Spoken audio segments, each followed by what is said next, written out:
അധികാരത്തിൽ വന്ന് ഏതെങ്കിലും ഗവൺമെന്റ് ഇതുപോലൊരു അന്തരീക്ഷം ഫേസ് ചെയ്തിട്ടുണ്ടോ? 35,000 കോടി രൂപയുടെ പ്ലാനിൽ 20,500 കോടി ഇല്ല. സാർ, ഈ ധവളപത്രം ഉമ്മാക്കിയല്ല, നിങ്ങളുടെ മുമ്പിൽ വച്ചിരിക്കുന്ന കണ്ണാടിയാണ്. 10 കൊല്ലക്കാലത്തെ സാമ്പത്തിക മിസ്മാനേജ്മെന്റിന്റെ കൂടി കണ്ണാടിയാണ്, അത് ഉമ്മാക്കിയല്ല. അപ്പൊ അങ്ങ് ഇവിടെ പറഞ്ഞ വാദഗതി കറക്റ്റ് ആണെങ്കിൽ എന്നിട്ടൊരു കഥ ഉണ്ടാക്കുക, എന്നിട്ട് സോഷ്യൽ മീഡിയയിലൂടെ പ്രചരിപ്പിക്കുക, 6,000 കോടി ബാക്കി വെച്ചിട്ട് പോയിരിക്കുക. ലോക്കൽ ബോഡിയുടെ 3ാം ഗഡു നിങ്ങൾ എന്തുകൊണ്ട് കൊടുത്തില്ല? 1982 കോടി രൂപ നിങ്ങൾ എന്തുകൊണ്ട് കൊടുത്തില്ല? ആ നടത്തുന്ന നയപ്രഖ്യാപന പ്രസംഗം ആരോടുമുള്ള യുദ്ധപ്രഖ്യാപനമല്ല. അങ്ങനെ ഒരു യുദ്ധപ്രഖ്യാപനം ഈ നയപ്രഖ്യാപനത്തിൽ ഇല്ല. സൗത്ത് ഏഷ്യയിലെ ഏറ്റവും വലിയ ഏവിയേഷൻ ഹബ്ബാക്കി കേരളത്തെ മാറ്റണം എന്നത് UDFന്റെ സ്വപ്നമാണ്.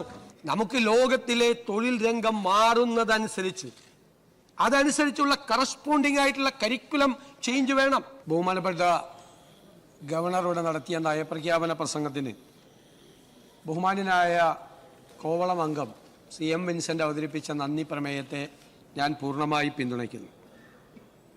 സർ, കേരളം വളരെ വലിയ പ്രതീക്ഷയോടുകൂടിയാണ്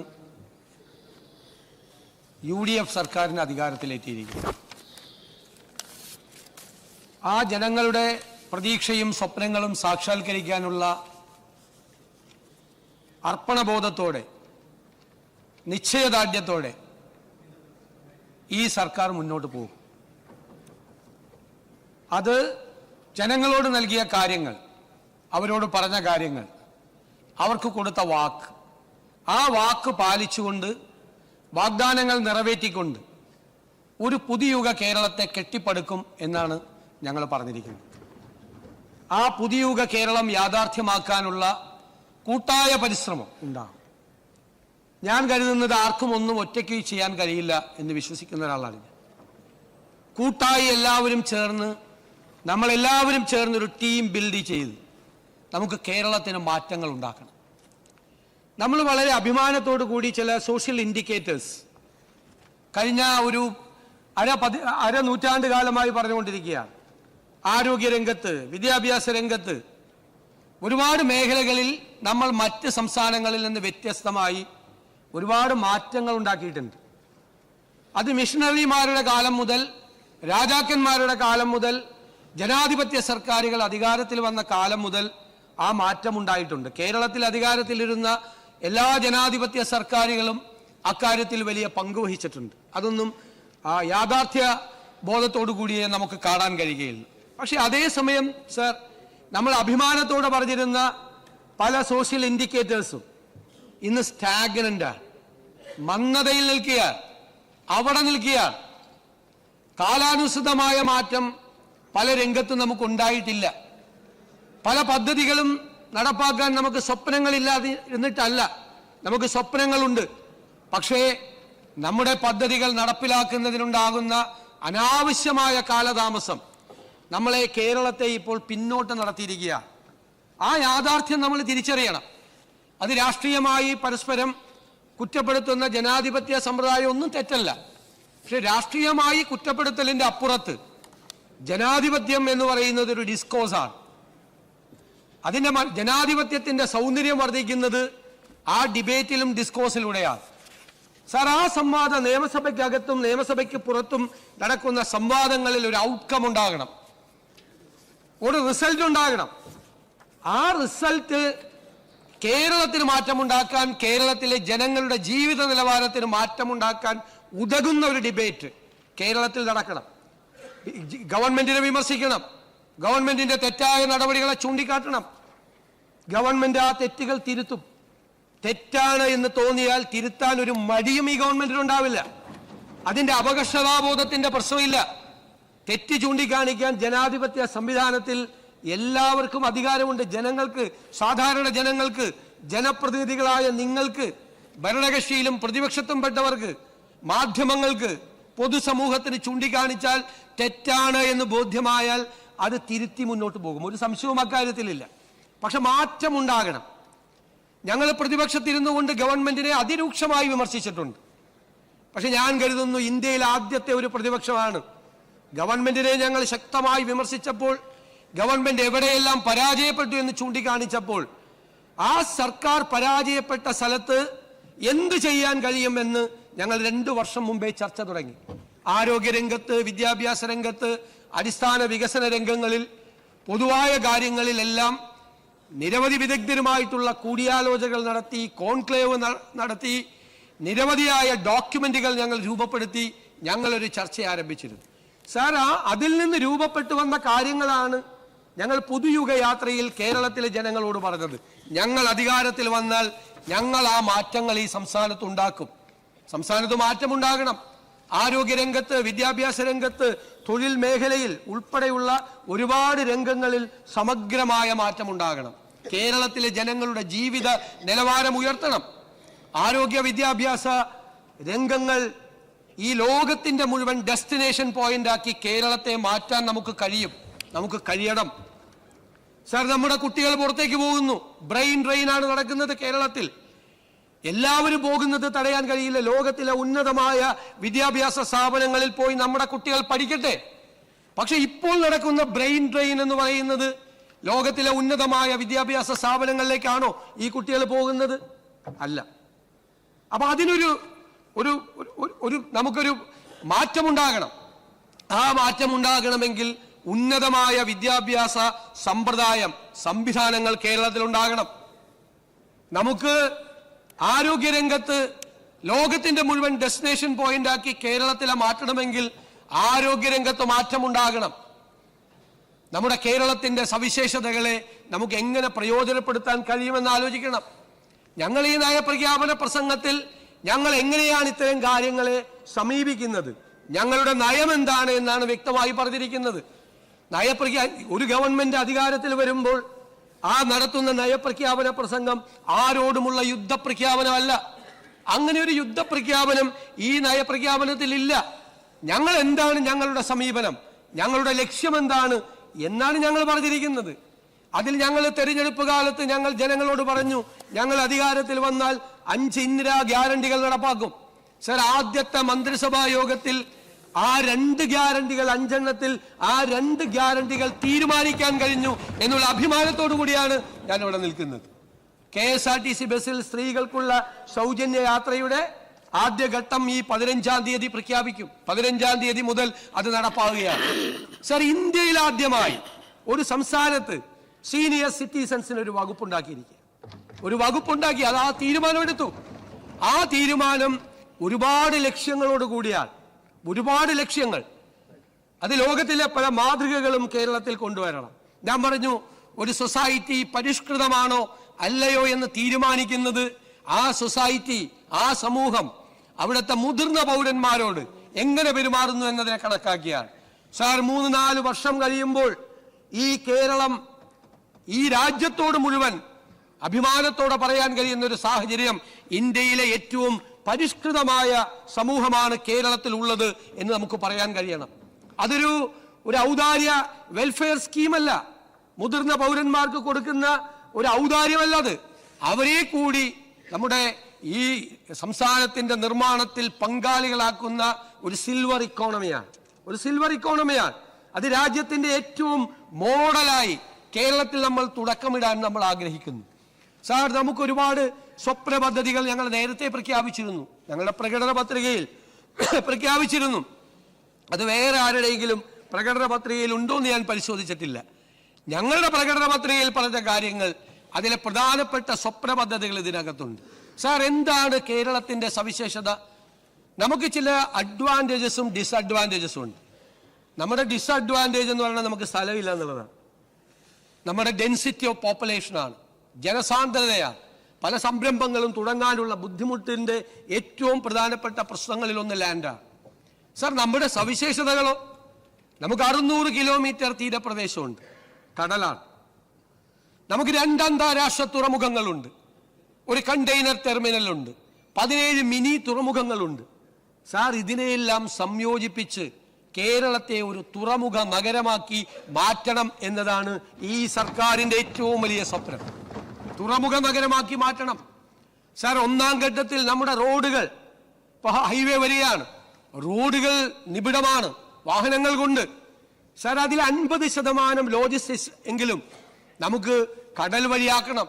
റോഡിലൂടെ കൊണ്ടുപോകുന്നതിന്റെ 1/4 ചെലവിൽ കടലിലൂടെ കൊണ്ടുപോകാൻ പറ്റും. റോഡ് ഫ്രീ ആവും. 2ാം ഘട്ടത്തിൽ നമുക്ക് ക്രൂസ് ഷിപ്പിംഗ് തുടങ്ങണം, നമുക്ക് ടൂറിസം തുടങ്ങണം, പാസഞ്ചേഴ്സിനെ കൊണ്ടുപോകണം. 3ാം ഘട്ടത്തിൽ കേരളത്തിലെ നദികളുമായി അതിനെ സംയോജിപ്പിച്ചുള്ള വളരെ വിശദമായ ഒരു ടൂറിസം പ്രോജക്റ്റ് ഉണ്ടാകണം. കടലിൽ നിന്ന് വരുന്ന ആളുകൾക്ക് എല്ലാ സ്ഥലങ്ങളിലും പോകുവാൻ കഴിയുന്ന പ്രോക്സിമിറ്റിയുള്ള ടൂറിസത്തെ കൂടി ഡെവലപ്പ് ചെയ്യാൻ പറ്റുന്ന ഒരു വലിയ പദ്ധതി. കേരളം ഒരു തുറമുഖ നഗരമായി മാറ്റുമ്പോൾ ലക്ഷക്കണക്കിന് തൊഴിലവസരങ്ങൾ ഉണ്ടാകും. അതിനോടനുബന്ധിച്ചുള്ള ലോജിസ്റ്റിക് പാർക്കുകൾ ഉണ്ടാകും, ഫിഷറീസ് എക്സ്പോർട്ടുകൾ ഉണ്ടാകും. ഒരുപാട് നമുക്ക് വാല്യൂ ആഡഡ് കാര്യങ്ങൾ നമുക്ക് ചെയ്യാൻ കഴിയും. ഇന്ത്യയിലെ തന്നെ ഏറ്റവും മികച്ച തുറമുഖങ്ങളാക്കി നമ്മുടെ തുറമുഖങ്ങളെ നമുക്ക് മാറ്റാൻ പറ്റും. സാർ, ദുബായിലെ തുറമുഖം പോർട്ട്, ദുബായ് പോർട്ട്, ദുബായ് എന്ന് പറയുന്ന സ്റ്റേറ്റിലേക്ക് നൽകുന്ന കോൺട്രിബ്യൂഷൻ എന്ന് പറയുന്നത് അവരുടെ GDP-യിലേക്ക് നടത്തുന്ന കോൺട്രിബ്യൂഷൻ 28% ആണ്. 28% മൊത്തം GDP-യിലേക്ക്, ദുബായിയുടെ GDP-യിലേക്ക് ദുബായ് പോർട്ട് മാത്രം കൊടുക്കുന്ന കോൺട്രിബ്യൂഷൻ ആ ടോട്ടൽ GDP-യുടെ 28% ആണ്. സാർ, നമുക്ക് അതുപോലെ തന്നെ 4 അന്താരാഷ്ട്ര വിമാനത്താവളങ്ങളുണ്ട് ഈ ചെറിയ സംസ്ഥാനത്ത്. സാർ, അതിനെ നമ്മൾ ഡെവലപ്പ് ചെയ്ത് അതിൽ 2 സർക്കാരിന്റെ നിയന്ത്രണത്തിലാണ്, കണ്ണൂരും കൊച്ചിയിലും. സാർ, ഞങ്ങൾ 27 ഏവിയേഷൻ പ്രോജക്റ്റുകൾ തയ്യാറാക്കിയിട്ടുണ്ട്. ആ ഏവിയേഷൻ പ്രോജക്റ്റുകൾ നടത്തി സൗത്ത് ഏഷ്യയിലെ ഏറ്റവും വലിയ ഏവിയേഷൻ ഹബ്ബാക്കി കേരളത്തെ മാറ്റണം എന്നത് UDF-ന്റെ സ്വപ്നമാണ്. സാർ, നിങ്ങൾ ബാംഗ്ലൂർ എയർപോർട്ടിൽ ഒരു മലയാളിയാണ് മാനേജിംഗ് ഡയറക്ടർ. ആ ബാംഗ്ലൂർ എയർപോർട്ട് മാത്രം ഡെവലപ്പ് ചെയ്ത് കർണാടകത്തിലെ GDP-യിലേക്ക് ബാംഗ്ലൂർ എയർപോർട്ടിന്റെ കോൺട്രിബ്യൂഷൻ എന്ന് പറയുന്നത് 5% ആണ്. ഒരു എയർപോർട്ട് മാത്രം കൊടുക്കുന്ന സംഭാവനകൾ, അതും ലോജിസ്റ്റിക്സും മറ്റ് ഒരുപാട് മാർഗങ്ങളിലൂടെയാണത്. വിമാനം വന്നിറങ്ങുകയും വിമാനം ആളുകൾ കയറിപ്പോവുകയും ചെയ്യുന്ന സ്ഥലത്തിനപ്പുറത്തായിട്ട് ഏവിയേഷൻ പോസിബിലിറ്റീസ്, നമ്മുടെ പരിമിതികൾക്കുള്ളിൽ നിന്നുകൊണ്ട് നമ്മുടെ അഡ്വാൻറ്റേജസ്, നമ്മുടെ സാധ്യതകളാണ് ഞങ്ങൾ അന്വേഷിച്ചത്. അത് ഒരുപാട് പേരുമായി, ഇപ്പൊ പോർട്ടിന്റെ പ്രോജക്റ്റ് ഞങ്ങൾ മാരിടൈം എക്സ്പേർട്സുമായി, ഷിപ്പിംഗ് എക്സ്പേർട്സുമായി, സാമ്പത്തിക ഉപദേഷ്ടാക്കളുമായി ഞങ്ങൾ സംസാരിച്ചിട്ടുണ്ട്. അതിന്റെ പ്രോജക്റ്റ് ഫൈനൽ പ്രോജക്റ്റിലേക്ക് വരികയാണ്. ബജറ്റ് ആവുമ്പോൾ ഏകദേശ രൂപമാവും. ഏവിയേഷൻ എക്സ്പേർട്ടുകളുമായി ഞങ്ങൾ സംസാരിച്ചിട്ടുണ്ട്, ഞങ്ങൾ കൂടിയാലോചനകൾ നടത്തിയിട്ടുണ്ട്. സാർ, അതുപോലെ തന്നെ നമുക്ക് സംരംഭങ്ങൾ തുടങ്ങാൻ കഴിയണം. വ്യവസായ സംരംഭങ്ങൾ ഉൾപ്പെടെ ഒരുപാട് കാര്യങ്ങൾ നമുക്ക് ഇൻഫോ പാർക്കും ടെക്നോ പാർക്കും ഒക്കെ തുടങ്ങാൻ കഴിഞ്ഞ ഒരു സംസ്ഥാനമാണ് കേരളം. വലിയ മാറ്റമുണ്ടാക്കിയതാണ്. പക്ഷേ നമുക്ക് അതിൻ്റെ വേഗത, അതിൻ്റെ വെലോസിറ്റി, അത് നമ്മൾ ആഗ്രഹിച്ചതുപോലെ നമുക്ക് മുന്നോട്ട് പോകാൻ കഴിഞ്ഞില്ല. നമുക്ക് ലാൻഡ് ബാങ്ക് ഉണ്ടാകണം. എവിടെയെല്ലാം നമുക്ക് സ്ഥലം കൊടുക്കാൻ പറ്റും, എവിടെയെല്ലാം നമുക്ക് പ്രൊവൈഡ് ചെയ്യാൻ പറ്റും. അത് ടൂറിസത്തിനാണെങ്കിലും ഇൻഡസ്ട്രിക്കാണെങ്കിലും പുതിയ സംരംഭങ്ങൾ തുടങ്ങാൻ വേണം. ഇപ്പോൾ സ്റ്റാർട്ടപ്പ് സംരംഭങ്ങൾ നമുക്ക് നല്ല രീതിയിൽ തുടങ്ങാൻ പറ്റുന്ന ഒരു സംസ്ഥാനമാണ്. നമ്മൾ ആശയങ്ങൾ, ഞങ്ങൾ ആഗ്രഹിക്കുന്നത് ഐഡിയാസ് ലോകവ്യാപകമായി ഇൻവൈറ്റ് ചെയ്ത് ആ ആശയങ്ങളെ ഷോക്കേസ് ചെയ്ത് ആ സംരംഭങ്ങൾ തുടങ്ങാൻ വരുന്ന ആളുകൾ ചെറുപ്പക്കാരായിരിക്കും കൂടുതൽ. അവരിൽ ചിലർ ടെക്നിക്കലി അവർക്കൊരു എക്സ്പെർട്ടൈസ് ഉണ്ടാവും, വൈദഗ്ധ്യം ഉണ്ടാവും ടെക്നിക്കലായി. പക്ഷെ അവർക്ക് മാനേജ്മെന്റിനെ കുറിച്ചോ അവർക്ക് മാർക്കറ്റിങ്ങിനെ കുറിച്ചോ അവർക്ക് വൈദഗ്ധ്യം ഉണ്ടാവില്ല. അപ്പൊ ഗവൺമെന്റ് ഒരു മാനേജ്മെന്റ് മെന്ററിനെ പ്രൊവൈഡ് ചെയ്യണം. ചിലർ വരുന്നത് മാനേജ്മെന്റും അറിയാം, മാർക്കറ്റിംഗും അറിയാം, പക്ഷെ ടെക്നിക്കൽ സൈഡ് വീക്കായിരിക്കും. അപ്പോൾ ഗവൺമെന്റ് അവർക്കൊരു ടെക്നോ മെന്ററിനെ കൊടുക്കണം. ടെക്നോ മെന്ററിനെയും മാനേജ്മെന്റിനെയും റിവോൾവിംഗ് ഫണ്ടും കൊടുത്ത് ആ സംരംഭങ്ങളെ സൂക്ഷ്മതയോടുകൂടി ഒരു ഗാർഡിയന്റെ ഉത്തരവാദിത്തോടു കൂടി ഗവൺമെന്റ് ഹെൽപ്പ് ചെയ്യണം. സാർ, നിരവധി പദ്ധതികൾ നമുക്ക് തുടങ്ങാൻ പറ്റും. നമ്മുടെ കാലാവസ്ഥയ്ക്കും നമ്മുടെ ഭൂമിശാസ്ത്രപരമായ പ്രത്യേകതകൾക്കും അനുസരിച്ചുള്ള നിരവധിയായ പദ്ധതികൾ നമുക്ക് കേരളത്തിൽ തുടങ്ങാൻ പറ്റും. ആ ഇൻവെസ്റ്റ്മെന്റ് കേരളത്തിൽ ഉണ്ടാകണം. ഗവൺമെന്റ് ഒന്നും ഈ ബിസിനസ് ചെയ്യാൻ പോകുന്നില്ല, ഒരു തെറ്റും വേണ്ട, അത് പഴയ കാലമാണ്. ഗവൺമെന്റ് ഒരു ഫെസിലിറ്റേറ്ററുടെ റോളായിരിക്കും ചെയ്യുന്നത്. ഗവൺമെന്റ് ഇൻവെസ്റ്റ് ചെയ്യുന്ന പൈസ വിത്തിൻ 3 to 5 years തിരിച്ച് ഗവൺമെന്റിലേക്ക് വരണം. ഗവൺമെന്റ് അല്ല ബിസിനസ് റൺ ചെയ്യുന്നത്. ബിസിനസ് റൺ ചെയ്യുന്നത് ഇൻവെസ്റ്റേഴ്സാണ്. അത് അവർക്ക് ആവശ്യമായ റെഗുലേഷൻസ് നടത്തി നമുക്ക് വളരെ ലളിതവൽക്കരിച്ച് ഒരു സംരംഭം തുടങ്ങാൻ കേരളത്തിൽ വന്നാൽ ബുദ്ധിമുട്ടാണ് എന്നുള്ള പഴയ ഒരു ഔട്ട്ഡേറ്റഡ് ആയിട്ടുള്ള ഒരു ചിന്താഗതി മാറ്റി കേരളത്തിൽ എല്ലാവരും ചേർന്ന് അതിനെ സ്വാഗതം ചെയ്യുന്ന ഒരു അന്തരീക്ഷം കേരളത്തിലുണ്ട്. അതിനുള്ള ഒരു ഇക്കോസിസ്റ്റം കേരളത്തിലുണ്ട് എന്ന് നമുക്ക് ബോധ്യപ്പെടുത്തണം. നമുക്ക് 2-3 സംരംഭങ്ങൾ തുടങ്ങിയാൽ ആ മെസ്സേജ് കേരളത്തിന് പുറത്തേക്ക് പോവും.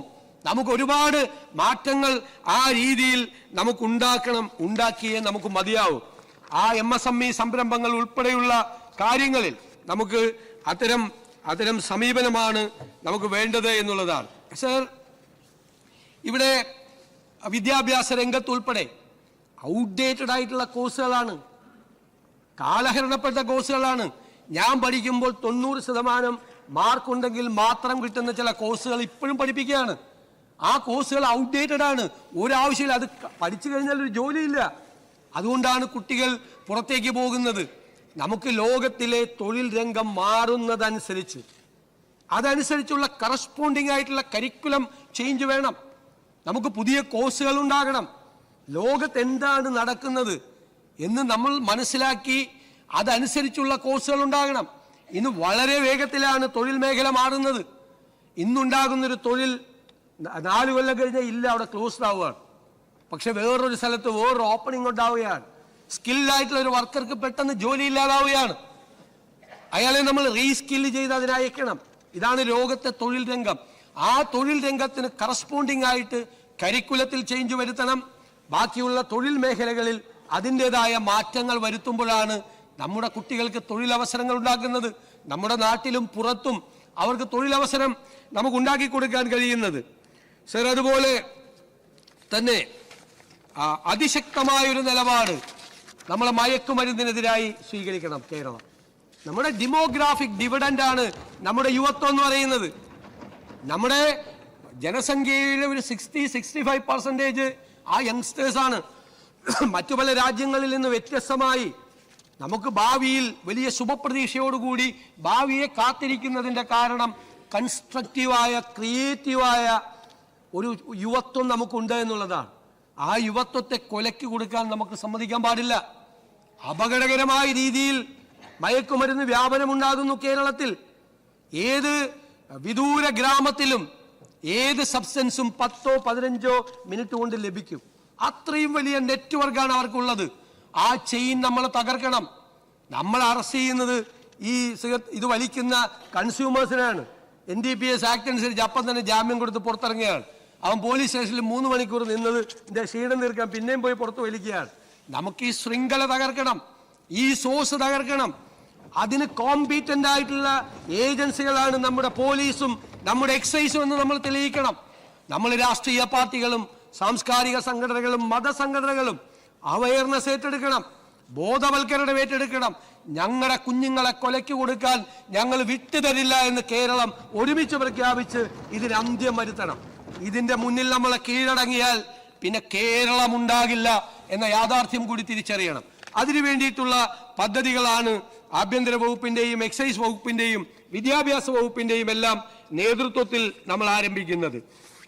സർ, ഹ്യൂമൻ ആനിമൽ കോൺഫ്ലിക്റ്റ് ഉണ്ട്. വന്യജീവികളും മനുഷ്യരുമായിട്ടുള്ള സംഘർഷമുണ്ട്. ഇന്നിവിടെ പലപ്പോഴും ചർച്ച ചെയ്തു. നമുക്കതിന് സത്വരമായ നടപടികൾ സ്വീകരിക്കണം. നമുക്ക് പരമ്പരാഗതമായ മാർഗങ്ങളുണ്ട്, ഇല്ലേ? ഫെൻസിംഗ് ഉണ്ട്, ബയോ ഫെൻസിംഗ് ഉണ്ട്, കിടങ്ങുകൾ കുഴിക്കലുണ്ട്, ഒരുപാട് മാർഗങ്ങളുണ്ട്. തീർച്ചയായും കഴിഞ്ഞ കുറേ നാളുമായി അതിന്റെ അലോക്കേഷൻസ് ഒക്കെ വളരെ കുറവാണ്. അത് ചെയ്യണം. അത് ചെയ്യുന്നതോടൊപ്പം തന്നെ ആർട്ടിഫിഷ്യൽ ഇന്റലിജൻസ് ഉൾപ്പെടെയുള്ള ആധുനികമായ സങ്കേതങ്ങൾ ഉപയോഗിച്ച് നമുക്ക് ഈ മൃഗങ്ങളെ മനുഷ്യന്റെ ജീവിതത്തെ ബാധിക്കാത്ത തരത്തിൽ, ജീവനെ ബാധിക്കാത്ത തരത്തിൽ, കൃഷിയെ ബാധിക്കാത്ത തരത്തിൽ അവരെ രക്ഷപ്പെടുത്താൻ വേണ്ടിയിട്ടുള്ള ഉത്തരവാദിത്വം നമുക്കുണ്ട്. ഈ ഗവൺമെന്റ് ആ ഉത്തരവാദിത്വം പൂർണ്ണമായി നിർവഹിക്കും എന്ന് ഞാൻ ഈ സഭയ്ക്ക് ഉറപ്പു നൽകുന്നു. വന്യജീവികളുടെ ആക്രമണത്തിൽ നിന്ന് സാധാരണ മനുഷ്യരെ, പാവപ്പെട്ടവരെ, കർഷകരെ, കുഞ്ഞുങ്ങളെ എല്ലാവരെയും രക്ഷിക്കാനുള്ള അതിശക്തമായ നടപടികൾ ഉണ്ടാകും. നമ്മുടെ പൊതുജനാരോഗ്യ മേഖല നമുക്ക് ശക്തിപ്പെടുത്തണം. പൊതുജനാരോഗ്യം, ക്യാൻസർ കെയർ, മാതൃശിശു ആരോഗ്യം, വയോജനങ്ങളുടെ ആരോഗ്യം, മാനസികാരോഗ്യം എന്നിവ ഉറപ്പുവരുത്തണം. ചികിത്സാ ചെലവ് കുറയ്ക്കാൻ വേണ്ടിയിട്ടുള്ള നടപടികൾ സ്വീകരിക്കണം. അതുമായി ബന്ധപ്പെട്ടിട്ടുള്ള വിശദമായ പദ്ധതികൾ ബജറ്റിൽ പ്രഖ്യാപിക്കുമെന്നതുകൊണ്ട് ഞാൻ അതിലേക്ക് കടന്നു പോകുന്നില്ല. ആർട്ടിഫിഷ്യൽ ഇന്റലിജൻസിന് പ്രത്യേകമായ പരിഗണന കൊടുക്കണം എന്ന് തീരുമാനിച്ചിട്ടുണ്ട്. സർ, ഭൂമി പ്രശ്നങ്ങളുണ്ട്. ഒരുപാട് സ്ഥലങ്ങളിൽ ഭൂമി പ്രശ്നങ്ങളുണ്ട്. ആളുകൾ, പ്രത്യേകിച്ച് ഹൈ റേഞ്ചിലെല്ലാം ആളുകൾ പ്രയാസപ്പെടുകയാണ്. പട്ടയങ്ങൾ കൊടുത്തിട്ട പട്ടയങ്ങൾ അവർക്ക് ഉപയോഗിക്കാൻ പറ്റാത്ത സാഹചര്യമുണ്ട്. സർ, ഭൂമി പ്രശ്നങ്ങൾക്ക് പരിഹാരമുണ്ടാക്കാൻ ഭൂനിയമങ്ങളിൽ കാലാനുസൃതമായ മാറ്റം വരുത്തണം. സർ, അത് ആ കാലത്ത് അത് വിപ്ലവകരമായ നിയമങ്ങളായിരുന്നു. വിപ്ലവകരമായ നിയമങ്ങൾ, നമ്മുടെ ഭൂനിയമങ്ങൾ ആ കാലഘട്ടത്തിന് അനുയോജ്യമായ നിയമങ്ങളാണ്. പക്ഷെ കാലം മാറി, ലോകം മാറി. അതനുസരിച്ചുള്ള കറസ്പോണ്ടിങ് ആയിട്ടുള്ള മാറ്റങ്ങൾ ഭൂനിയമങ്ങളിൽ ഉണ്ടാകണം. ഉപാധിരഹിതമായി പട്ടയങ്ങൾ കൊടുക്കണം. പട്ടയം കൊടുത്ത് വീണ്ടും ഒരു 20 വർഷം കഴിയുമ്പോൾ വീണ്ടും അത് ക്രമപ്പെടുത്താൻ വേണ്ടി വീണ്ടും പാശി ചോദിച്ച് ഈ പാവങ്ങളെ ബുദ്ധിമുട്ടുന്ന നടപടിയോട് നമുക്ക് യോജിപ്പില്ല. സാർ, SC/ST വിഭാഗങ്ങൾക്ക് അവർക്ക് പ്രത്യേകമായ ഊന്നൽ കൊടുക്കണം. അവർക്ക് ഭവന നിർമ്മാണത്തിന് ശ്രദ്ധിക്കണം. വനാവകാശ നിയമം പൂർണ്ണമായി നടപ്പാക്കണം. കുട്ടികളുടെ വിദ്യാഭ്യാസത്തിന് അവർക്ക് നൽകുന്ന പണം വർദ്ധിപ്പിക്കാൻ നമുക്ക് കഴിയണം. അത് കൃത്യമായി കൊടുക്കാൻ നമുക്ക് കഴിയണം. അവർക്ക് PSC റിക്രൂട്ട്മെന്റുകൾ വഴി അവർക്ക് ആളുകൾക്ക് കയറാൻ കഴിയുന്നില്ലെങ്കിൽ നമ്മളൊരു 3 വർഷം കൂടുമ്പോൾ അത് പരിശോധിക്കണം. ഭരണഘടനാപരമായി അവർക്ക് അവകാശപ്പെട്ട സ്ഥാനങ്ങളിൽ അവർക്ക് എത്താൻ കഴിഞ്ഞില്ലെങ്കിൽ 3 കൊല്ലം കഴിയുമ്പോൾ സ്പെഷ്യൽ റിക്രൂട്ട്മെന്റ് നടത്തണം എന്ന നിലപാടിലാണ് SC/ST വിഭാഗങ്ങളുടെ കാര്യത്തിൽ ഈ സർക്കാരിന് ഉള്ളത്. സാർ, അതുപോലെ ടൂറിസം രംഗത്ത് ഞാൻ നേരത്തെ സൂചിപ്പിച്ചതുപോലെ മെഡിക്കൽ ടൂറിസവും ഇക്കോ ടൂറിസവും ഡെസ്റ്റിനേഷൻ ടൂറിസവും ഉൾപ്പെടെ പൊതുജന പങ്കാളിത്തത്തോടുകൂടി നമുക്ക് നടപ്പാക്കാൻ നമുക്ക് കഴിയും. സർ, നമുക്ക് ഈ വെൽഫെയർ സ്കീമുകളോടൊപ്പം തന്നെ നമ്മുടെ സമ്പദ് വ്യവസ്ഥയെ മെച്ചപ്പെടുത്തുന്നതിനുള്ള നടപടികൾ കൂടി നമുക്ക് വേണം. നമ്മുടെ സമ്പദ് വ്യവസ്ഥ, ഞങ്ങൾ എന്തുകൊണ്ടാണ് ഞങ്ങളൊരു ധവളപത്രം ഇറക്കാൻ തീരുമാനിച്ചത്? ഞാൻ പറഞ്ഞല്ലോ, അത് പൊളിറ്റിക്കൽ ഡോക്യുമെന്റ് ആയിട്ടല്ല ഇറക്കിയിരിക്കുന്നത്. നിങ്ങൾക്കത് വായിച്ചാൽ മനസ്സിലാവും. യഥാർത്ഥ സ്ഥിതിയാണ്. യഥാർത്ഥ സ്ഥിതി. ഞാൻ ഇന്ത്യയിലെ എല്ലാ സ്റ്റേറ്റ് ഫിനാൻസും പ്രശ്നത്തിലാണ്. അതിലേറ്റവും രൂക്ഷമായ പ്രശ്നം അനുഭവിക്കുന്ന സ്റ്റേറ്റ് ഫിനാൻസ് എന്ന് പറയുന്നത് കേരളമാണ്. ഞാൻ ഒരു കാര്യം, 1-2 കാര്യങ്ങൾ മാത്രമാണ് അതുമായി ബന്ധപ്പെട്ട് സംസാരിക്കാൻ ആഗ്രഹിക്കുന്നത്. സർ, ഇപ്പോൾ ഒരു ബജറ്റ് അവതരിപ്പിച്ചു. ബഹുമാനപ്പെട്ട മുൻ ധനകാര്യമന്ത്രി ഇവിടെ ഉണ്ട്. അദ്ദേഹം ഒരു ബജറ്റ് അവതരിപ്പിച്ചു. ആ ബജറ്റിൽ ഇതൊരു ഭയങ്കര ഷോക്കിംഗ് ആയിട്ടുള്ള ഒരു ഇൻഫർമേഷനാണ് തരുന്നത്. ആ ബജറ്റ് 35,000 കോടി രൂപയുടെ പ്ലാനാണ്. 35,000 കോടി രൂപയുടെ പ്ലാൻ പദ്ധതിയാണ്. സാർ, ഈ ഗവൺമെന്റ്, ഈ അധികാരം ഞങ്ങളിലേക്ക് വന്നപ്പോൾ ഞങ്ങൾ നോക്കിയപ്പോൾ കഴിഞ്ഞ ബജറ്റിലെ 35,000 കോടി രൂപയുടെ പ്ലാനിൽ 20,000 കോടി ഇല്ല. കാരണം എന്താ? ആ പ്ലാൻ തയ്യാറാക്കിയത് നിങ്ങൾ അറിയണം, എല്ലാ MLA-മാരും അറിയണം. ഒരു ഗവൺമെന്റും അഭിമുഖീകരിക്കാത്ത ഏറ്റവും ഗുരുതരമായൊരു പ്രശ്നമാണ് ഞങ്ങൾ ഫേസ് ചെയ്യുന്നത്. എന്താണ്? ഇവരെങ്ങനെയാണ് കണക്കാക്കിയത്? ഇവർ കണക്കാക്കിയത് 15ാം ധനകാര്യ കമ്മീഷൻ റവന്യൂ ഡെഫിസിറ്റ് ഗ്രാന്റ് കൊടുത്തിരുന്നു.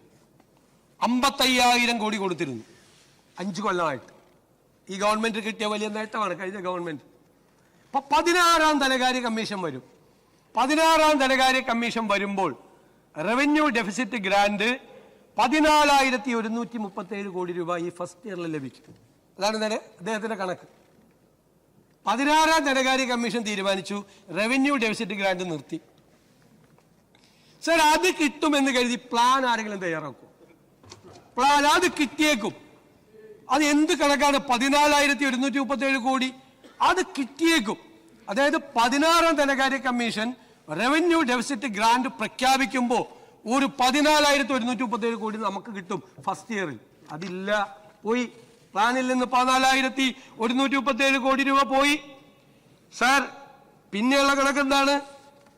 പിന്നെയുള്ള കണക്ക് 16ാം ധനകാര്യ കമ്മീഷൻ 15ാം ധനകാര്യ കമ്മീഷൻ 1.92% നികുതി വിഹിതം. അവരത് വർദ്ധിപ്പിക്കും. ഊഹമാണ്, വൈൽഡ് ഗസ്സാണ്.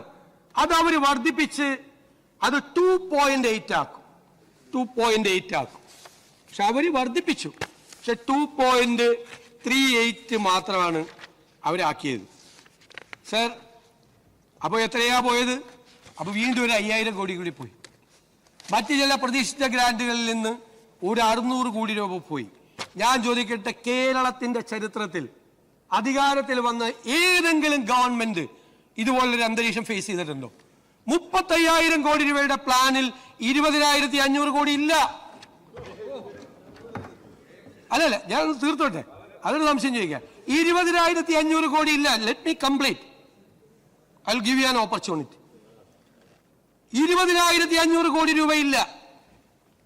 നീ എന്ത് ചെയ്യും? അതാണ് ഒരു വലിയ വെല്ലുവിളിയാണ്. പ്ലാൻ തയ്യാറാക്കുമ്പോൾ, ബജറ്റ് തയ്യാറാക്കുമ്പോൾ ഒരു ഗവൺമെന്റിന്റെ മുന്നിലുള്ള ഏറ്റവും വലിയ വെല്ലുവിളിയാണ്. അതാണ് സാർ ഈ ധവളപത്രത്തിൽ പറയുന്നത്. ബഹുമാനപ്പെട്ട പ്രതിപക്ഷ നേതാവ് ഇന്നലെ സംസാരിച്ചപ്പോൾ ഒരു കാര്യമില്ലാതെ പറഞ്ഞു, ധവളപത്രം എന്ന് പറയുന്ന ഉമ്മാക്കി കാണിച്ച് ഭയപ്പെടുത്തേണ്ടതാണ്. സാർ, ഞാൻ അങ്ങയോട് വളരെ വിനയത്തോടു കൂടി പറയുന്നു, സാർ, ഈ ധവളപത്രം ഉമ്മാക്കിയല്ല, നിങ്ങളുടെ മുമ്പിൽ വച്ചിരിക്കുന്ന കണ്ണാടിയാണ്. 10 കൊല്ലക്കാലത്തെ സാമ്പത്തിക മിസ്മാനേജ്മെന്റിന്റെ കൂടി കണ്ണാടിയാണ്. അത് ഉമ്മാക്കിയല്ല. ഞങ്ങൾ ആരെയും ഉമ്മാക്കി കാണിച്ച് ഭയപ്പെടുത്തില്ല. കണ്ണാടിയാണ്.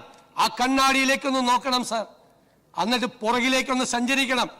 ഞാൻ ഇത് ടേബിളിൽ വെച്ച വൈറ്റ് പേപ്പർ ആയതുകൊണ്ട് ഞാൻ ഒന്നും പറയുന്നില്ല സാർ, ഞാൻ വിശദാംശങ്ങൾ പറയുന്നില്ല. ഇതിനകത്ത് എല്ലാ കണക്കുകളുണ്ട്, എല്ലാ കണക്കുകളും. സാർ പറഞ്ഞു, അങ്ങ് പറഞ്ഞു ഫാക്ട് ചെക്ക് ചെയ്തിട്ടുണ്ടോ എന്ന്. സാർ, ഫാക്ട് ചെക്ക് ചെയ്തിട്ടുണ്ട്. ACS ഫിനാൻസ് ആണ് ഈ കമ്മിറ്റിയുടെ കൺവീനർ. ഞങ്ങൾക്ക് ഇന്നലെയാണ് റിപ്പോർട്ട് കിട്ടിയതെന്ന് അങ്ങേക്ക് എങ്ങനെ അറിയാം? ഞങ്ങൾ റിപ്പോർട്ട് തയ്യാറാക്കിയിട്ട് ഒരാഴ്ചയ്ക്ക് മുമ്പ് തയ്യാറാക്കിയതാണ്. ഞാൻ ആ റിപ്പോർട്ട് തയ്യാറാക്കുന്നതിന്റെ 5 യോഗങ്ങളിൽ 2-3 മണിക്കൂർ പങ്കെടുത്ത ആളാണ്. എല്ലാ കാര്യങ്ങളിലും ഇടപെട്ടിട്ടുള്ള ആളാണ്. അതിന്റെ ഫ്രെയിം, ധനകാര്യ വകുപ്പിന്റെ ചുമതല കൂടി വഹിക്കുന്ന ആളെന്നുള്ള നിലയിൽ അതിന്റെ ചാപ്റ്റർ ഫ്രെയിം ചെയ്യുന്ന കാര്യത്തിൽ, അതിന്റെ വൈറ്റ് പേപ്പറിന്റെ ഫ്രെയിം ചെയ്യുന്ന കാര്യത്തിൽ, അതിന്റെ ഫാക്ട് ചെക്ക് ചെയ്യാനുള്ള സംവിധാനം, എല്ലാ ഫാക്റ്റും, ഇതിനകത്തുള്ള എല്ലാ കണക്കുകളും അത് കൗണ്ടർ ചെക്ക് ചെയ്തിട്ടാണ് സാർ ഇവിടെ അവതരിപ്പിക്കുന്നത്. അപ്പൊ അത് അങ്ങ് പറഞ്ഞത് നല്ല ചോദ്യമാണ്. ഫാക്ട് ചെക്ക് ചെയ്യണം. ഫാക്ട് ചെക്ക് ചെയ്തപ്പോൾ പുറത്തു വന്ന കുറെ കൗശലങ്ങളുണ്ട് ഇതിനകത്ത്. ആളുകളെ കബളിപ്പിക്കുന്ന കൗശലങ്ങളുടെ ചില കണക്കുകൾ കൂടിയുണ്ട്. ആ കണക്ക് കൂടി ഇതിനകത്ത് പുറത്തു വെച്ചിട്ടുണ്ട്. ആളുകളെ കളിപ്പിക്കാനുള്ളതല്ല കണക്കെന്ന് പറയുന്നത്. റിയലിസ്റ്റിക് ആയിരിക്കണം സാർ കണക്ക്. എങ്ങനെയാണ് ഇതിന് മുന്നോട്ട് പോകണം എന്നുള്ളത് ഏറ്റവും പ്രധാനപ്പെട്ട ഒരു കാര്യമാണ്. സാർ, ഞാനൊരു ദീർഘമായിട്ടൊന്നും ഒരുപാട് കാര്യങ്ങളൊന്നും പ്രസംഗിക്കുന്നില്ല, ഒരുപാട് സമയവും ഞാൻ എടുക്കുന്നില്ല. പക്ഷേ നമ്മൾ അറിയേണ്ടത്, ഒരു ഗവൺമെന്റ്, ആ ഗവൺമെന്റിന്റെ മുന്നിലുള്ള പ്രതിസന്ധികൾ, ഇപ്പൊ പറഞ്ഞു ധനപ്രതിസന്ധി, ആ ധനപ്രതിസന്ധി ഉണ്ട്. ഇപ്പൊ ഇമ്മീഡിയറ്റ് ആയിട്ട് ഈ ഗവൺമെന്റ് കൊടുക്കേണ്ട പണത്തെക്കുറിച്ച് പറഞ്ഞിട്ടുണ്ട്. കഴിഞ്ഞ കുറേ ദിവസങ്ങളായിട്ട് ഇവിടെയുള്ള പ്രചരണം എന്താ? 6000 കോടി രൂപ ട്രഷറിയിൽ ബാക്കി വെച്ചിട്ടുണ്ട്. സാർ, ട്രഷറിയിൽ പൈസ വരും, പല രീതിയിൽ വരും. ഇത് IGST ഗ്രാന്റിന്റെ പൈസ വന്നു ലാസ്റ്റ് ആയപ്പോഴേക്കും. വേറെ ചില കേന്ദ്ര ഗവൺമെന്റിന്റെ ഗ്രാന്റ് വന്നു. സാർ, മെയ് 16-ാം തീയതി നമ്മൾ എന്നാണ് അധികാരത്തിലേറ്റെടുക്കുന്നത്? അതിനുശേഷമാണ് 18-ആണ്. മെയ് 16-ാം തീയതി 6000 കോടി ഉണ്ടോ? 2000 കോടി രൂപയുള്ളൂ. അപ്പൊ ബാക്കി വെച്ചിട്ടാണ് പോകുന്നതെന്ന് ഈ പാവപ്പെട്ട ജനങ്ങളെ തെറ്റിദ്ധരിപ്പിക്കുകയാണ്. പാവപ്പെട്ട ജനങ്ങളെ, ഇവിടെ ഇരിക്കുന്ന ലെജിസ്ലേച്ചർ സെക്രട്ടേറിയറ്റിൽ ഒരു സ്റ്റാഫിന് 50,000 രൂപ സാലറി ഉണ്ടെന്ന് സങ്കല്പിക്കുക. 50,000 രൂപ കൂടുതലുണ്ടെന്ന് എനിക്കറിയാം. 50,000 രൂപ ആൾക്ക് 25,000 രൂപ പലചരക്കടയിൽ കൊടുക്കണം ശമ്പളം കിട്ടുമ്പോൾ. പുള്ളി പലചരക്കടയിൽ കൊടുക്കുന്നില്ല, അത് പോക്കറ്റിൽ വയ്ക്കുന്നു. പാല് മേടിച്ച കാശ് കൊടുക്കുന്നില്ല, 1-ാം തീയതി ആകുമ്പോൾ പാലുകാരൻ വരുമ്പോൾ കൊടുത്തില്ല. പത്രക്കാരൻ്റെ കാശ് കൊടുക്കുന്നില്ല, മനസ്സിലായേ? ആർക്കും കൊടുക്കുന്നില്ല. ആ ഇറച്ചിയും മീനും മേടിച്ച സ്ഥലത്ത് അവർക്ക് പോലും പൈസ കൊടുക്കുന്നില്ല. എന്നിട്ട് ഇദ്ദേഹം പറയാണ്, എൻ്റെ പോക്കറ്റിൽ 50,000 രൂപ ബാക്കിയുണ്ട്. നിങ്ങളുടെ കയ്യിൽ 6,000 കോടി രൂപ ബാക്കി ഉണ്ടായിരുന്നുവെങ്കിൽ LSCD മിനിസ്റ്റർ ഇവിടെ ഇരിക്കുന്നു, ലോക്കൽ ബോഡിയുടെ 3-ാം ഗഡു നിങ്ങൾ എന്തുകൊണ്ട് കൊടുത്തില്ല? 1982 കോടി രൂപ നിങ്ങൾ എന്തുകൊണ്ട് കൊടുത്തില്ല? കയ്യിൽ പണം ഉണ്ടായിട്ട്. നിങ്ങളുടെ ഇമ്മീഡിയറ്റ് ലയബിലിറ്റി എന്തൊക്കെയാണ്? നിങ്ങൾ എവിടെയെല്ലാമാണ് നിങ്ങൾ പണം കൊടുക്കാനുള്ളത്? നിങ്ങൾ ആ പണം കൊടുക്കാനുള്ള ഒരുപാട് സ്ഥലങ്ങളിൽ നിങ്ങൾ പണം കൊടുത്തിട്ടില്ല. പട്ടിക വിദ്യാർത്ഥികൾക്ക്, പട്ടികജാതി പട്ടികവർഗ വിദ്യാർത്ഥികൾക്ക് നിങ്ങൾ കൊടുക്കാനുള്ള പണം എത്രയാണെന്നറിയാമോ? 377 കോടി രൂപ. 6000 കോടി രൂപ ബാക്കി ട്രഷറിയിൽ ഉണ്ടായിരുന്നെങ്കിൽ എന്തുകൊണ്ടാണ് ഈ പാവങ്ങൾ കുട്ടികൾക്ക് ഫസ്റ്റ് പ്രയോറിറ്റി ആയിട്ട് കൊടുക്കണ്ടേ? ആ 377 കോടി രൂപ കൊടുത്തോ? നിങ്ങൾ കൊടുത്തോ? 21,000 കോടി രൂപ ജീവനക്കാർക്ക് DA അരിയസ് വെച്ചിട്ടാണ് സർക്കാർ ഇറങ്ങുന്നത്. അത് കൊടുത്തില്ലല്ലോ. എന്നാ 6000 കോടി ബാക്കിയുണ്ട്. ഒരു അരിയസ് കൊടുത്തേക്കാം, തീരുമാനിച്ചില്ലല്ലോ. പെൻഷനർമാർക്ക് 14,387 കോടി രൂപയുടെ അരിയസ് ഉണ്ട്. കൊടുത്തോ? കൊടുത്തിട്ടില്ലല്ലോ. ഞാനിനി അതും പോട്ടെ, അതെല്ലാം പോട്ടെ, ആ സപ്ലൈകോയ്ക്ക് കൊടുക്കാനുണ്ടല്ലോ ഒരു 2,893 കോടി രൂപ. ഏറ്റവും രൂക്ഷമായ വിലക്കയറ്റം നിൽക്കുന്ന ഒരു സംസ്ഥാനത്ത് 6,000 കോടി രൂപ ട്രഷറിയിലുണ്ട്. ഇനി നിങ്ങളെടുത്ത് ചെലവാക്കിക്കോ എന്ന് പറയുന്ന നിങ്ങൾ എന്തേ അത് കൊടുക്കാതെ പോയത്? 2,893 കോടി രൂപ ഇവിടെ വിലക്കയറ്റം നിയന്ത്രിക്കേണ്ട സർക്കാരിന്റെ ഏജൻസിയാണ്, മാർക്കറ്റ് ഇന്റർവെൻഷൻ നടത്തേണ്ട ഏജൻസിയാണ്. നിങ്ങൾ അവർക്ക് കൊടുത്തോ? എന്തിനാണ് ആ മെഡിക്കൽ സർവീസസ് കോർപ്പറേഷന് കൊടുക്കാനുണ്ട് 476 കോടി ഇല്ലേ? ഇവിടെ ടൈപ്പ് 1 ഡയബറ്റീസ് ഉള്ള പാവപ്പെട്ട കുഞ്ഞുങ്ങൾക്ക് ക്വാളിറ്റി ഇല്ലാത്ത മരുന്ന് വിതരണം നടത്തി നല്ല മരുന്ന് കിട്ടാൻ വേണ്ടി ആ കുഞ്ഞുങ്ങളെ കാത്തിരിക്കുക. അവർക്ക് നല്ല മരുന്ന് വിതരണം നടത്താൻ വേണ്ടി നിങ്ങൾക്ക് കൊടുക്കാമായിരുന്നില്ലേ ഈ പൈസ? കൊടുത്തില്ലല്ലോ, കൊടുത്തില്ല. 476 കോടി രൂപയാണ് അവർക്ക് കൊടുക്കാനുള്ളത്. ഞാനിപ്പോ കുറച്ച് സ്കീംസ് മാത്രമാണ് പറഞ്ഞത്. പാവപ്പെട്ടവർക്ക് കൊടുക്കാനുള്ള കാരുണ്യ സ്കീംസിൽ 2017 കോടിയുണ്ട്. നിരവധിയായിട്ടുള്ള ബാധ്യതകൾ, ഇപ്പൊ ഇമ്മീഡിയറ്റ് ലയബിലിറ്റീസ് മാത്രമാണ് ഞാൻ പറഞ്ഞത്. എന്നിട്ടൊരു കഥ ഉണ്ടാക്കുക, എന്നിട്ട് സോഷ്യൽ മീഡിയയിലൂടെ പ്രചരിപ്പിക്കുക. 6,000 കോടി ബാക്കി വെച്ചിട്ട് പോയിരിക്കുക. 16-ാം തീയതി നമ്മൾ അധികാരത്തിലേക്കുമ്പോ 2,000 കോടിയാണ്. ഞാൻ ഇതിനെക്കുറിച്ച് എല്ലാ ഡീറ്റെയിൽ ഈ വൈറ്റ് പേപ്പറിൽ എഴുതിയിട്ടുണ്ട്. ട്രഷറി ബാലൻസിനെ കുറിച്ചും ട്രഷറി ബാലൻസിന്റെ സിസ്റ്റത്തെ കുറിച്ചും. അത് ഓരോ സമയത്ത് ചിലപ്പോൾ പൈസ വരും, ഓരോ സമയത്ത് പൈസ വരും. പക്ഷേ നമ്മുടെ ലയബിലിറ്റീസ് അവിടെ നിൽക്കുകയാണ്. മനസ്സിലായില്ലേ? ലെജിസ്ലേച്ചർ സെക്രട്ടേറിയറ്റിലെ ജീവനക്കാരൻ 50,000 രൂപ പോക്കറ്റിൽ വെച്ചിട്ട് നമ്മളോട് പറയാണ്, കണ്ട ശമ്പളം കംപ്ലീറ്റ് എന്റെ പോക്കറ്റിലുണ്ടെന്ന്. ഭാര്യയോടെ ഒന്ന് പറയാണ്, ഭാര്യയോട് എന്റെ പോക്കറ്റിലുണ്ട്, ഞാൻ ഒരു പൈസ ചിലവാക്കിയിട്ടില്ല. കൊടുക്കാനുള്ള കടക്കാർ വാഴക്ക് നിൽക്കുകയാണ്. വാതിൽ തുറന്ന പത്രക്കാരനും പാലുകാരനും പലചരക്കടക്കാരനും ഇറച്ചി മേടിച്ചവരും മീൻ മേടിച്ച കൊണ്ടുവന്ന പാവപ്പെട്ട സ്ത്രീയൊക്കെ പുറത്തു നിൽക്കുകയാണ്. എന്നിട്ട് വാതിലടച്ചിട്ട് അകത്ത് നിന്ന് ഭാര്യയോട് പറയാം, 50,000 രൂപ ഞാൻ അതുപോലെ ഇവിടെ കൊണ്ടുവന്നിട്ടുണ്ടെന്ന് പറയാം. ഇതല്ലേ നടന്നത്? ഞാനിത് പെട്ടെന്ന് ആളുകൾക്ക് മനസ്സിലാകാന് എന്നോട് ഒരുപാട് പേര് ചോദിക്കുക, സാറിന് നല്ല സുഖമായല്ലോ. ഞാൻ ചെന്തായി? അല്ല ധനകാര്യ വകുപ്പല്ലേ? അതെ. ആ പഴയ മന്ത്രി 6,000 കോടി ബാക്കി വെച്ചിട്ടല്ലേ പോയേക്കണത്, അടിച്ചു പൊളിക്കാമല്ലോ.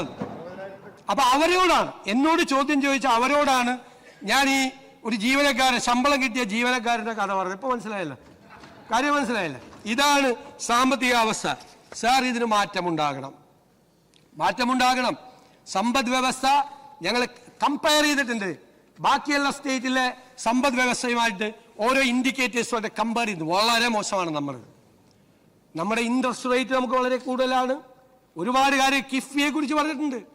എന്താ സാർ കിഫ്ബി ഉണ്ടാക്കിയപ്പോൾ ഉള്ള പ്രഖ്യാപനം? ഇന്നും ബഹുമാനപ്പെട്ട പ്രതിപക്ഷ നേതാവ് അതിനെക്കുറിച്ച് പറഞ്ഞു. എന്താ കിഫ്ബി കൊണ്ടുവന്നപ്പോൾ ഇവിടെ എഴുന്നേറ്റ് നിന്ന് പ്രതിപക്ഷത്തിരുന്ന് ലീഗൽ ഒബ്ജക്ഷൻ നടത്തിയ ഒരാളാണ്. അത് ഭരണഘടനാ വിരുദ്ധമാണ്, നിങ്ങളുടെ പർപ്പസ് സെർവ് ചെയ്യത്തില്ല എന്ന് പറഞ്ഞ ആളാണ്. എന്താണ് ചെയ്യുന്നത്? ബജറ്റിൽ നിന്ന്, നമ്മുടെ വരുമാനത്തിൽ നിന്ന് ഒരു തുക എടുത്തുകൊണ്ട് പോകുന്നു എല്ലാ വർഷവും. 2,000-3,000 കോടിയാണ്. അതായത് നമ്മുടെ മോട്ടോർ വെഹിക്കിൾ സെസ്.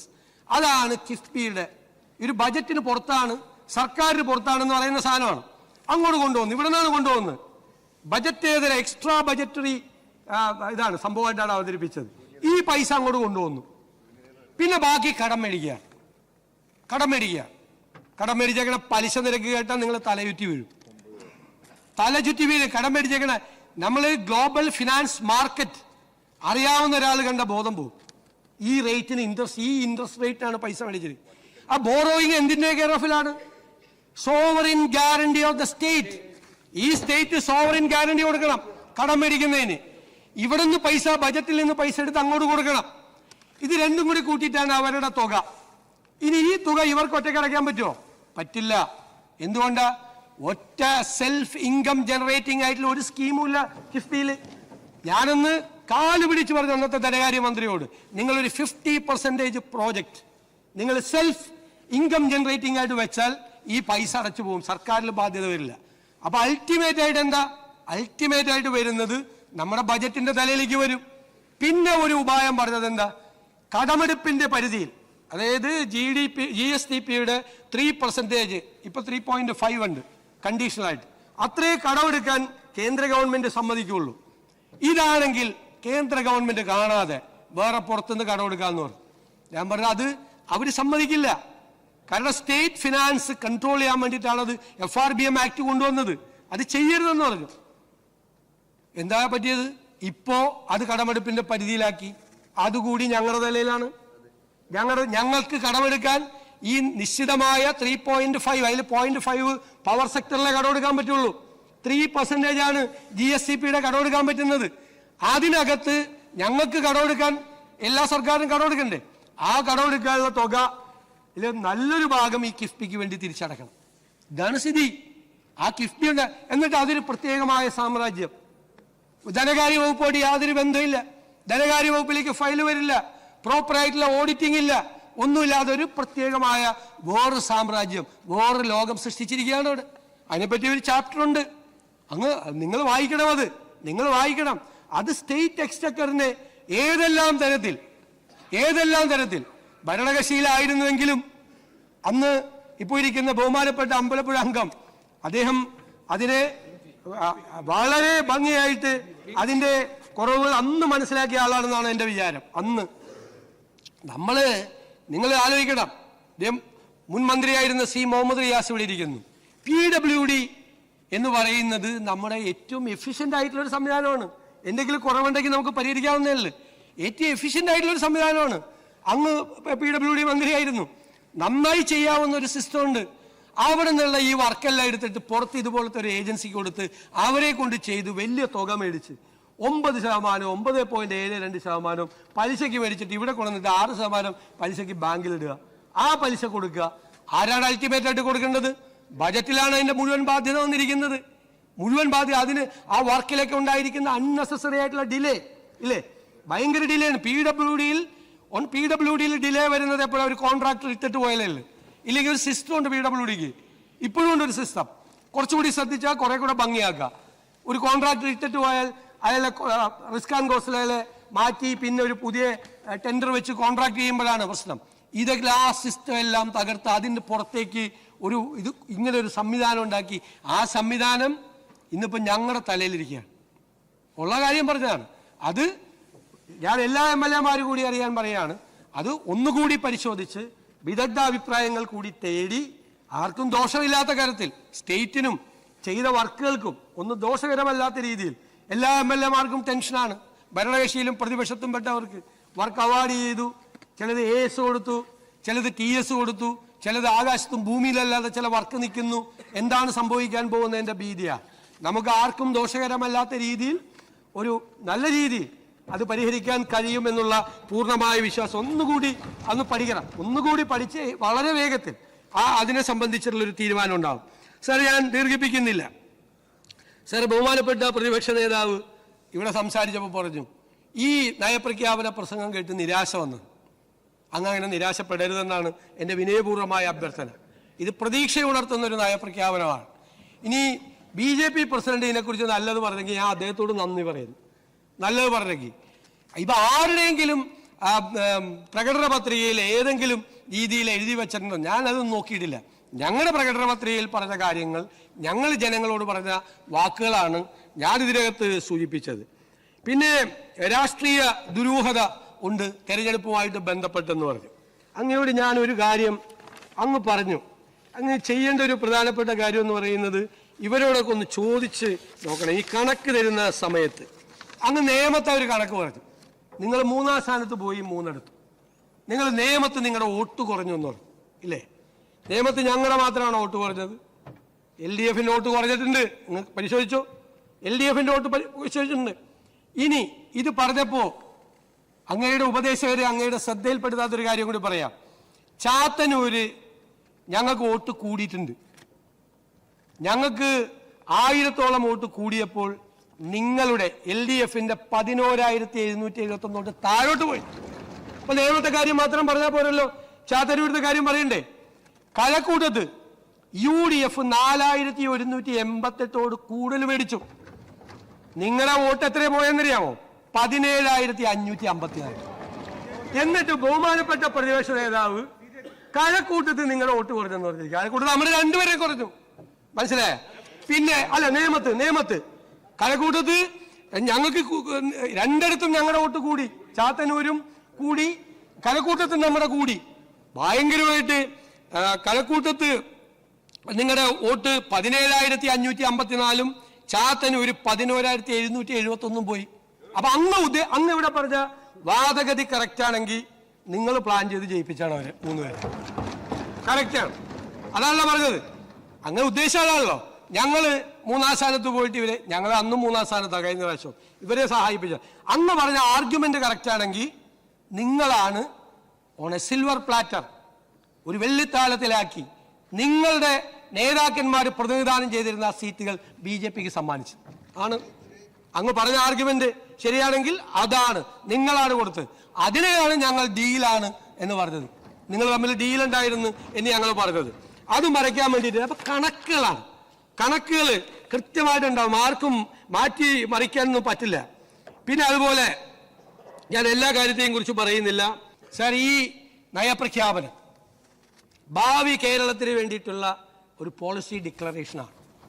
കുറവൊക്കെ ഉണ്ടാവും, കുറവൊക്കെ ഉണ്ടെങ്കിൽ ഇവിടെ പറഞ്ഞിരിക്കുന്ന MLA-മാരും പ്രതിപക്ഷ നേതാവും മറ്റ് ഭരണകക്ഷി MLA-മാർ എല്ലാവരും പറഞ്ഞിരിക്കുന്ന കാര്യങ്ങൾ കൂടെയൊക്കെ പരിഗണിച്ച് ബജറ്റിൽ അതിൻ്റെ കുറവ് കൂടി ഇല്ലാതാക്കും, ആ കുറവ് കൂടി പരിഹരിക്കാൻ വേണ്ടി ശ്രമിക്കും. ഞാൻ ആദ്യമായി ഈ നിയമസഭയോട് എനിക്ക് അഭ്യർത്ഥിക്കാനുള്ളത്, ഈ നിയമസഭ ജാഗ്രതയോടുകൂടി പ്രവർത്തിക്കണം, MLA-മാർ ജാഗ്രതയോടുകൂടി പ്രവർത്തിക്കണം, സർക്കാരിൻ്റെ പ്രവർത്തനങ്ങളെ സൂക്ഷ്മമായി വിലയിരുത്തണം. നല്ല കാര്യങ്ങൾ ഉറക്കെ വിളിച്ച് നല്ലതാണെന്ന് പറഞ്ഞില്ലെങ്കിൽ സ്വകാര്യത്തിലെങ്കിലും പറയണം, നന്നായിരുന്നു. തെറ്റായ കാര്യങ്ങൾ ചൂണ്ടിക്കാട്ടണം. ശരി, അത് തെറ്റാണ് എന്ന് ഞങ്ങൾക്ക് ബോധ്യമായാൽ ഞങ്ങളത് കറക്റ്റ് ചെയ്യും. നമുക്ക് കേരളത്തിനൊരു മാറ്റം ഉണ്ടാക്കണം.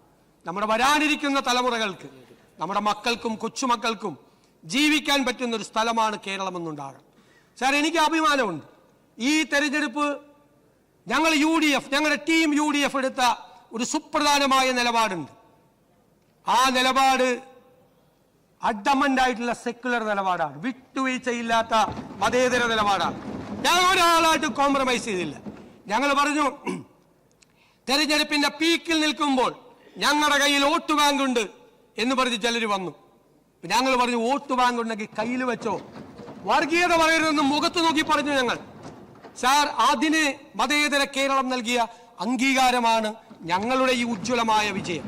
മതേതര കേരളം, ജാതിമത ചിന്തകൾക്ക് അതീതമായി ഒരു മതേതര സ്വഭാവം നമ്മുടെ മക്കളും കൊച്ചുമക്കളും ഉള്ള കേരളത്തിൽ എല്ലാവരും സൗഹാർദ്ദത്തോടെ ജീവിക്കാനുള്ള അന്തരീക്ഷം. ഞാൻ ഈ നിയമസഭയ്ക്ക് ഉറപ്പ് നൽകുന്നു, തെരഞ്ഞെടുപ്പ് കാലത്ത് കോംപ്രമൈസ് ചെയ്തിട്ടില്ല. പിന്നെയാണ് ഇനിയുള്ള കാലത്ത് ഒരു കോംപ്രമൈസും വർഗീയതയുമായി ഉണ്ടാവില്ല, ഒരു വിട്ടുവീഴ്ചയും ചെയ്യില്ല. വർഗീയതയെ അതിന്റെ മുഖം നോക്കി വിമർശിക്കുക തന്നെ ചെയ്യും എന്ന് മാത്രം വിനയപൂർവ്വം പറഞ്ഞുകൊണ്ട് ഈ നന്ദി പ്രമേയത്തിന് ഒരിക്കൽ കൂടി പിന്തുണ അർപ്പിച്ചുകൊണ്ട് ഞാൻ നിർത്തും.